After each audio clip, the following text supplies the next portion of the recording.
Kahit sa Davao, nakita ko na sa kanila. May dinadamdam lang siya. Dami nga nagano day. Parang malungkot daw si Chris na ngayon. Eh, problema na po. Mahirap naman kasing, di ba, minsan tayo pag may problema. Oo. Nahihirapan din tayo. Minsan kahit anong gawin natin, pag dinidibdib mo yan, hindi ka talaga maging okay, lalo pag Hindi sa ka komportable sa ano ba? kahit sino naman, kahit anong gawin mo, hindi mo kaya eh. Mahirap. Kaya yung... Kaya huwag niyong bigyan ng masamang kahulugan. Opo. Oo. Kasi hindi naman natin alam yung pinagdadaanan. Kami lang nakakalam lang, pero hindi naman lahat pwedeng i-share sa inyo. May mga ano kasi day, may mga bagay ba na hindi natin sinasabi rin kasi personal na yan ba na personal. family problem nila, gano'n. Tsaka ano ba, hindi naman natin na-expect na mangyayari. Kaya at least, tinatry niya na nakasama sa atin. Yun nga lang, may mga incident na hindi na-expect mangyari. Like ito, ganun. Okay ka naman, di ba? Okay naman yun siya.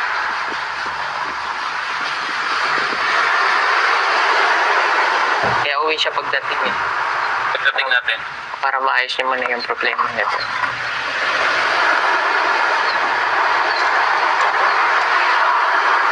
Pag naman okay siya, kita naman yan, maano siya, masayahin siya. Ngayon, intindihin muna natin.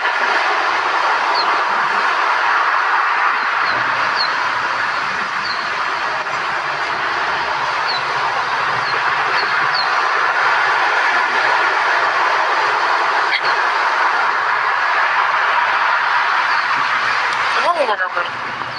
Saan nilalagay? Marcelino.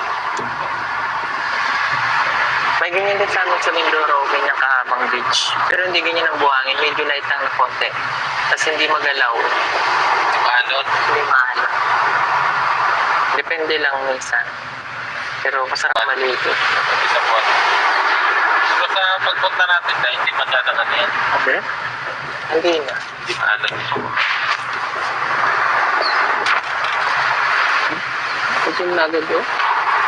Itim na agad natin dito.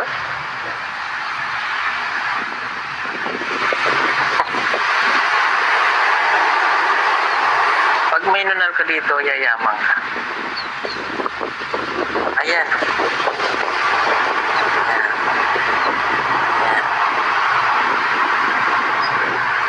Ano naman pag may nanal sa ano? Sa... Sa kaya. May nunal sa kilay? Alam mo pag may nunal sa kilay, matigas sa ulo. Di ba may nunal ka rin dito? Ayan.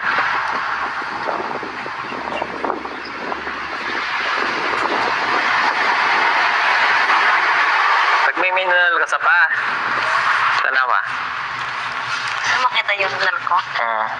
Tingin. Ito saan? May ganyan din ako. May ganyan din ako. Hindi ka rin magpapatalo eh, no? Wala man, no? Mayroon nga. Ayan na maliit. Ang dumi ng paa na. Hindi alam ko may nandalok sa paa eh. Baka nawala na. Dami ko kasing nunal. Ayan. Ayan. Pero yung likod ko, pinakamaraming nunal.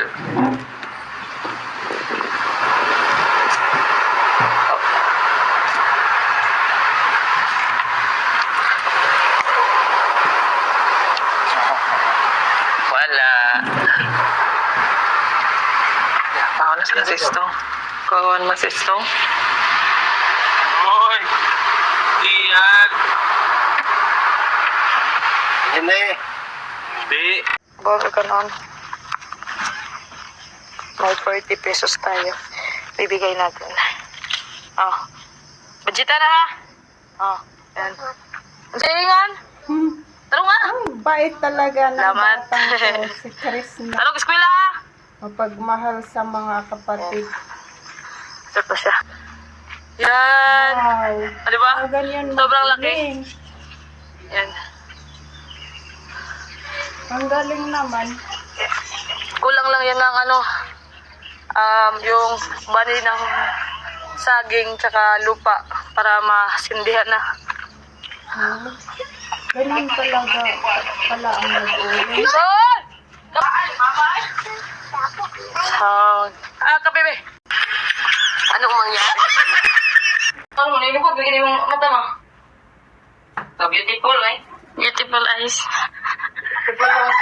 Ano yung mama ko kasi kaya umuwi ako dito kasi yung mama ko may karamdaman po siya kaya ako na uwi. Nung galing kami sa mission at sabi ko kay Sir Paul na uwi muna ako kasi yung mama ko may karamdaman po siya, may sakit po yung mama ko so kaya ako umuwi ngayon. Pero actually kahapon pa po ako ng hapon nakarating sa lola ko tapos sobrang lakas ng ulan so nag-chat na lang ako sa kapatid ko na na pasundo ako para makapunta ako dito sa Hero pa tayo. Ay, mama ko. Yan, magkalakaw-lakaw. Wala ka ma. Ha? Ikaw, Siya yung sukod ko. Untiyan lang ba? Silang na. Kayo. Isa ka rin true. Kung di ba katubig, kapalik niya po. Kung saan yung ipamatit na rin mo din? Tapos pwede na rin ako katong init nila na. Kaya pala nang yung mama ko kasi doon sa bukid kasi namin, sobrang layo. Tapos nag-spray daw yung mama ko. Siyempre, nagbubuhat yan ng mabigat. So, kaya parang yung opera niya ba? Kasi yung mama ko, maraming opera po. Then, yun, siya ng dugo.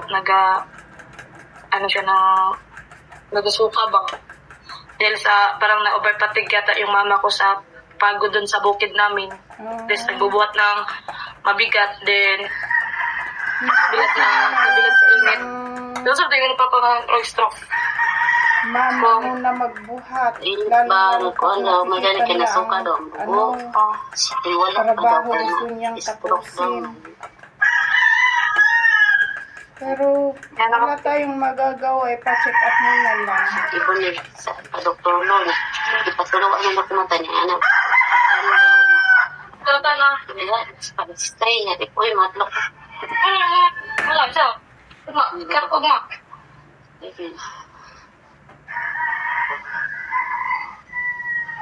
Pero, wala na itambal ba mo? Katambalan. O unsay, kailangan, mamala, kailangan mo na ipa-check up para makabalot kung unsay, angay buhaton, o unsay, dapat imnan nga tambal, na para, mabibirok na rin yung mama ko. Yeah? Itihin nyo ba? Butihin. Para, wag. Ano, Che? Hindi.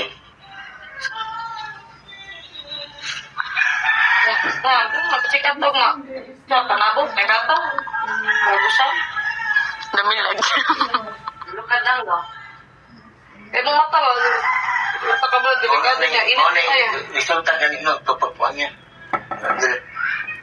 Ngala ganit po. So, yung mata ng mama ko po na, siya ba na, sabi na parang may dugot to na, napundo ba, gano'n. Hindi ko rin alam ma-explain yung hindi ko ma-explain yung ba. Basta yung kabilang mata niya, parang